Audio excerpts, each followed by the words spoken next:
अस्सलाम वालेकुम। Inside story के साथ मैं मोहसिन बिलाल। बिलाखिर वज़ीर आला पंजाब मरियम नवाज़ ने अपनी हुकूमत का पहला बजट पेश कर दिया है। अपोजिशन ने भरपूर एहतजाज किया था, लेकिन इस हवाले से कुछ एक्सक्लूसिव फुटेजेस मैंने प्रेस गैलरी से बनाई थी कि आखिर होता क्या रहा। जब कोई वज़ीर आला पंजाब अपनी अनख यानी अना में रहे और आम MPs को अहमियत ना दे, तो फिर किस तरह MPA जब उनकी एक झलक देखते हैं तो कैसे पर्चियाँ देते हैं।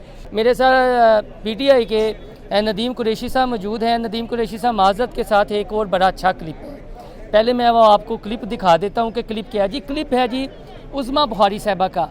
अब उज़मा बुखारी हों या सानिया आशिक हों, मरियम नवाज़ से जो भी MPA आ रहे थे, चाहे वो बुज़ुर्ग थे, ऐसे झुक झुक के कि जिस तरह कोई बादशाह सलामत या महारानी साहबा तख्त पर बैठी हुई हैं तो आके हमने झुककर सलाम करना है और ऐसे ही रहना है जब तक हमारी बात मुकम्मल नहीं होनी और उसके बाद अपनी कोई चिट पेश करनी है। ये आपको दिखाया उज़मा बुखारी साहबा का एक बड़ा अच्छा क्लिप है और मैं चाहता हूँ वो क्लिप आपको दिखाऊँ। नून लीग के एक रुकने पंजाब असम्बली है काशिफ बिंडर साहब, आई थिंक, उन्होंने मरियम नवाज़ से मुलाकात की।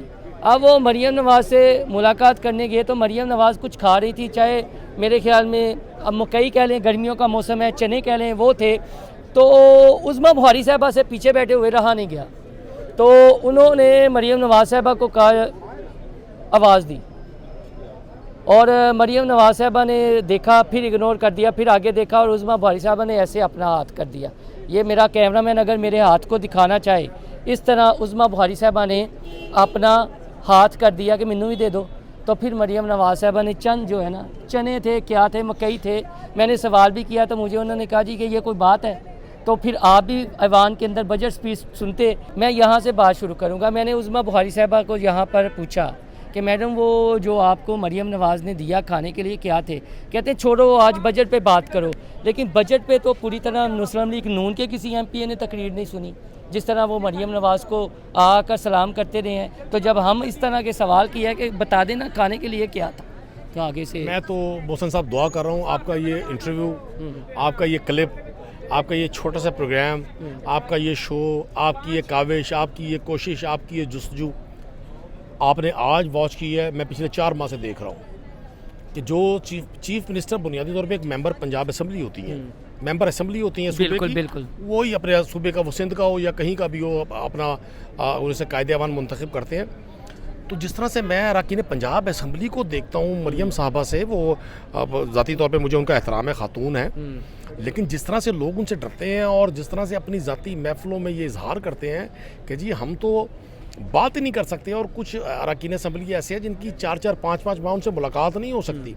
तो आज आपने ये क्लिप देखा है, मुमकिन है ये फैसला साजों को नज़र आ जाए कि आप अगर इतनी सुपर एलीट क्लास के लोगों को हक़ हुक्मरानी बजरिया फॉर्म 47 देंगे तो फिर नतीजे इसके शुरू हो जाएंगे आने वाले दिनों में फिर यही होगा। और मोहसिन, पाकिस्तान का ये जो family private limited political culture है, ये ही हमारे सारे निज़ाम की जड़ों में बैठी हुई बुराई है, जो ना नए टैलेंट को आगे आने देती है, ना लोगों को जो वो चाहते हैं इस मुल्क की खिदमत करना वो डिलीवर करने देती है। ये चंद ख़ानदान मुल्क पे भी काबिज़ हैं, सियासी जमातों पे भी काबिज़ हैं। कुरैशी साहब, शरीफ फैमिली ऐवान को इज़्ज़त क्यों नहीं देती? मसलन शहबाज शरीफ साहब वज़ीर आला पंजाब थे तो वो भी कम इजलास या ऐवान में आया करते थे। मरियम नवाज़ भी ये 4-5 माह से एक दफ़ा ही आई हैं तकरीर के बाद, या 2 दफ़ा आई हैं। उसके बाद ऐवान में बहस होती रही है गंदम के मामले पर, शुगर के मामले पर, अमन व अमान के तनाजुर में। ये नहीं, ये रवायत जो है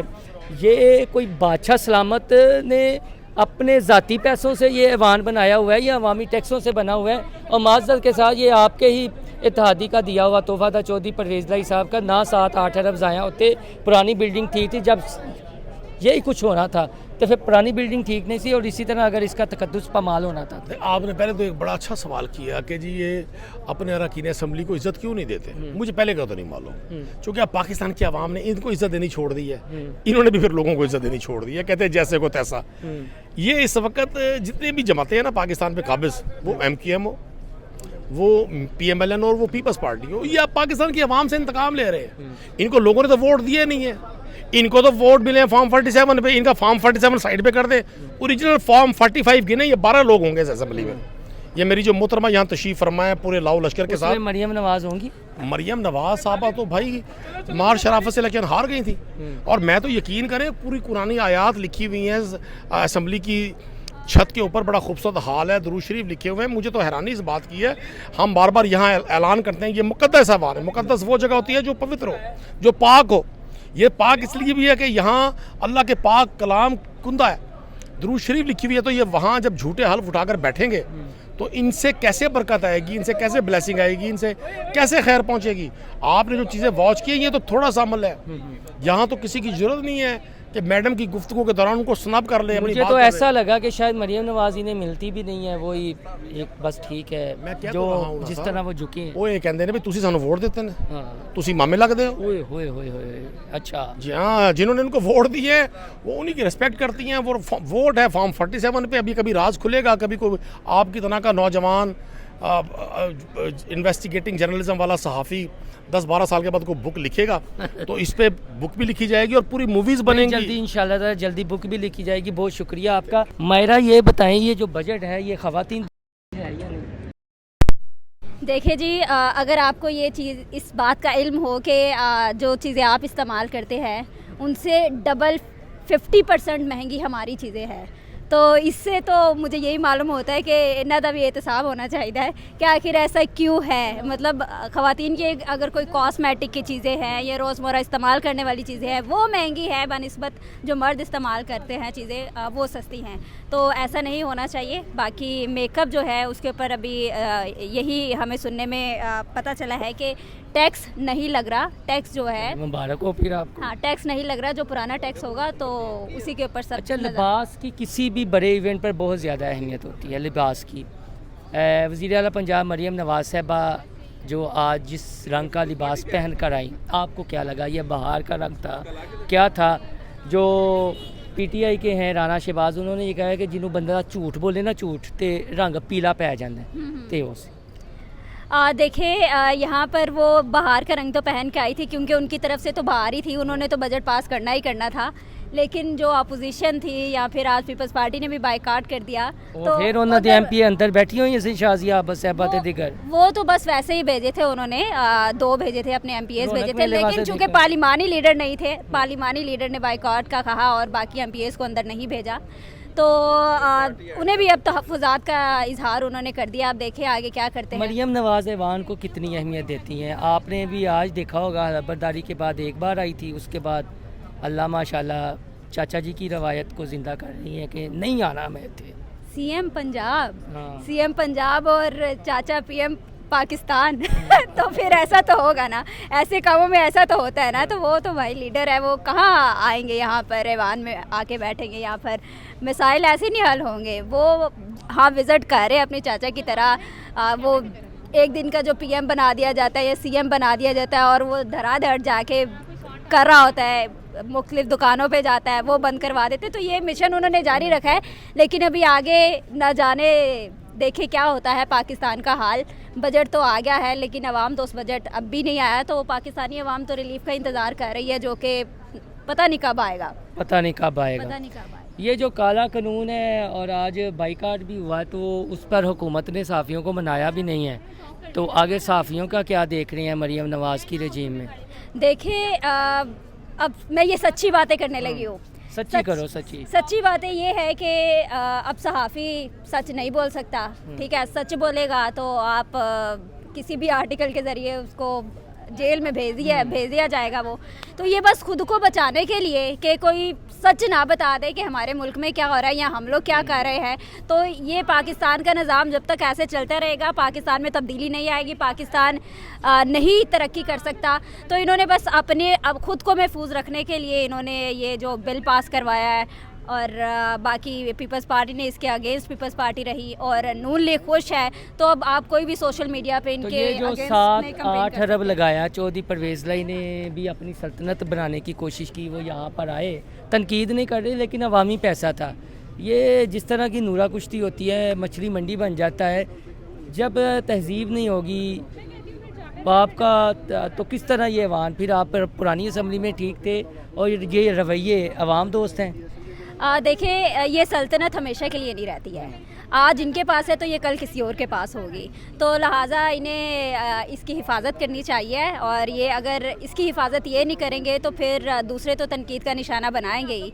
तो बाकी एट द एंड यही आता है कि इन लोगों ने ख़ुद को बचाने के लिए और आवाम को महंगाई की चक्की में पीसने के लिए तमाम अगली पॉलिसियाँ भी तैयार रखी है। खुद ये अमीर से अमीर तर होते जाएंगे, आवाम को मज़ीद गरीब तर करते जाएंगे, बनाते जाएंगे। तो ये बजट की भी हकीकत है, ये बजट की भी हकीकत है। ज़ाहिर बात है, आवाम के लिए कोई एक चीज़ ऐसी बता दे जिसमें आवाम को रिलीफ दिया हो। ये जो कुछ भी करे हर चीज़ आवाम के पैसे की है, हर चीज़ आवाम भी करें। शुक्रिया मायरा हाशमी हमारे साथ मौजूद थी। मेरा बुनियादी मकसद बजट पास होना ना होना, ये चकाचौंध ये गाड़ियों की देख लें, 3-3 गार्डों की गाड़ियां भी आगे पीछे होती हैं। मैं पिछली असम्बली में भी और इससे पिछली असम्बली में भी जब जूनियर रिपोर्टर था ये आवाज़ उठाता रहा था, लेकिन कोई टस से मस नहीं होते। इनके वोटर भी इतने माशाल्लाह हैं कि कोई सवाल नहीं करते। वो वोटर जो 2 वक्त की रोटी के लिए तरस जाता है, जिसके लिए अपने बच्चों की फ़ीस जमा करवाना मुश्किल हो जाता है, जिसके वालिदैन इलाज मुआवजे की अच्छी सहूलियात के लिए तरसते रहते हैं, वो भी इन लोगों से माज़रत के साथ सवाल नहीं करते जो यहाँ पर प्रोटोकॉल में आते हैं, फ़ौज ज़फ़र मौज के साथ होते सवाल नहीं करें। और ये वो असम्बली है जी जहाँ पर कौमी पैसे का बेदरेग ज़िया किया गया। 7 से 8 अरब रुपए यहाँ पर लगाए गए। बादशाह सलामत का था कि शायद हम 10-15 साल के लिए आए हैं। ये नई असम्बली की बिल्डिंग बनाई गई थी। नई असम्बली की बिल्डिंग तो बन गई अरबों रुपए की लागत से, लेकिन जो अवामी नुमाइंदे हैं उनका रवैया ना बदला, क्योंकि उन्हें तो गर्ज है सिर्फ अपनी क़यादत से। किसी के लिए इमरान खान गरी चोर है तो किसी के लिए नवाज शरीफ और मरीम नवाज़ के पापा चोर हैं। ये इस बहस से बाहर ही नहीं निकलते। ये ऐवान होना चाहिए अवाम के हकूक़ के लिए, बल्कि यहाँ पर उल्टा काले कानून पास किए जा रहे हैं। और सोशल मीडिया के वो दोस्त जिनको किसी बड़े मीडिया हाउस का प्लेटफार्म हासिल नहीं है, वो किसी बड़े मीडिया हाउस में नौकरी नहीं कर सकते, वो चले दाल रोटी अपनी कमाते हैं डिजिटल प्लेटफार्म से। ठीक है, फेक न्यूज़ है, जो फेक न्यूज़ फैलाते हैं पहले उनका पता कर लें कि वो किस नर्सरी से निकले हैं और किसको उन्होंने फेक न्यूज़ की फैक्ट्री बनाया था। बजाय उन पर घेरा तंग करने के आप उल्टा यहाँ पर ऐसे काले कानून पास कर रहे हैं कि जिससे आने वाले दिनों में मज़ीद नौजवान बेरोज़गार हो सकते हैं। आपको तो नौजवानों को रोज़गार देना चाहिए। और जाते जाते एक और बात के जो बजट में कहा गया कि फ़लाँ है, पूरी दुनिया में जो किसी भी शोबे में खिदमत सर अंजाम देता है उसके नाम से तलीमी इंस्टीट्यूट बनते हैं, उसके नाम से सरकारी अदारे बनते हैं, उसके नाम से हॉस्पिटल्स बनते हैं। लेकिन यहाँ पर क्या नवाज शरीफ साहब माजरत के साथ सिलिकॉन वैली से उन्होंने कोई डिजिटल डिप्लोमा हासिल किया हुआ है? आर्टिफिशियल इंटेलिजेंस का दौर है, क्या उन्होंने वो कोई डिप्लोमा हासिल किया है? वो उसमें PhD की हुई है कि जो IT यूनिवर्सिटी लाहौर में उनके नाम से बनाई जा रही है। ये तो फिर होगा, फिर कोई इनकी मुखालिफ गवर्नमेंट आएगी तो वो यहाँ पर एक रेजोल्यूशन पेश कर देगी जी नवाज शरीफ के नाम की तख्ती जो है हटा दी जाए, तो उस पर भी अवामी पैसे का ज़िया होगा। तो ये आज का पहले साल का बजट था मरीम नवाज़ की जो हुकूमत थी। कुछ हक़ाइक़ हमने आप तक रखे हैं, उम्मीद है आपको पसंद आएंगे। अल्लाह हाफ़िज़।